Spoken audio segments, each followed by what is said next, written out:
Now, Ukrainian forces say they are coming under constant attack from Russian troops in the city of Bakhmut.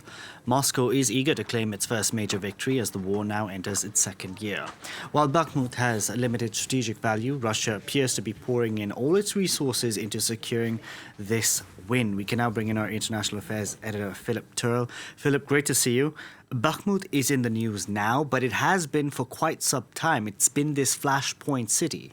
6 months that Russia has been trying to take Bakhmut, which is a key city for them in the Donbass region. You can see it on the map here, right on the limit of the pink area, which is what is under control of Russian forces. The blue areas on that map are the areas that the Ukrainian forces have recaptured from Russian troops since the start of the special military operation, which began just over a year ago. Now, if we look a little bit more closely at the situation in Bakhmut, you can see in another map that the Russians have managed to get hold of most of the area around Bakhmut in a sort of horseshoe shape. That's what has been described as a situation by our correspondent Gulliver Cragg, which means that the roads around the south, the east and the north have all been cut off, and there's only one road which is still open, which is to the west of Bakhmut, but even that road is not free from shelling by Russian forces. So for those Ukrainian forces that are still in the city, the situation is becoming more and more precarious and dangerous. But Volodymyr Zelensky still doesn't show any signs of wanting to pull his forces out.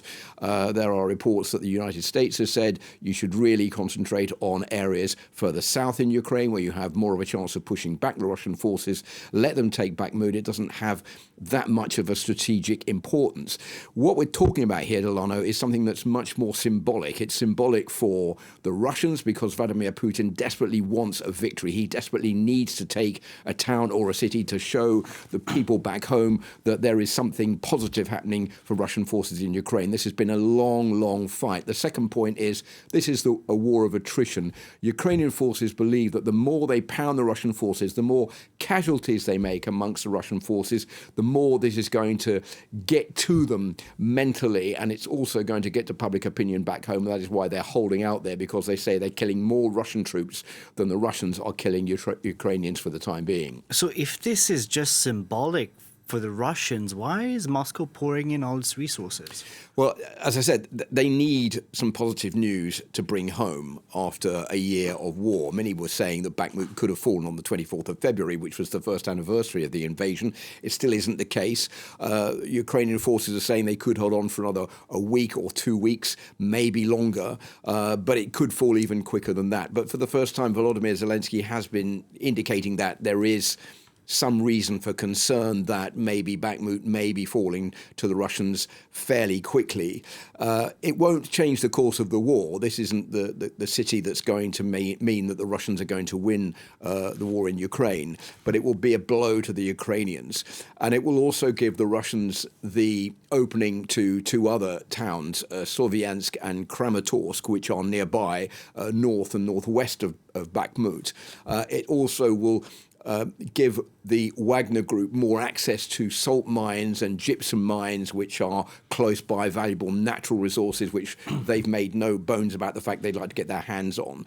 So all of these factors are contributing to Russia's desire to get hold of Bakhmut. Now, as you were saying earlier on, we've got this meeting today taking place at the G20 summit in India, in Delhi, between the heads of state. There are going to be there the Russian Foreign Minister Sergei Lavrov and the Secretary of State of the US, Antony Blinken. Will they meet to talk?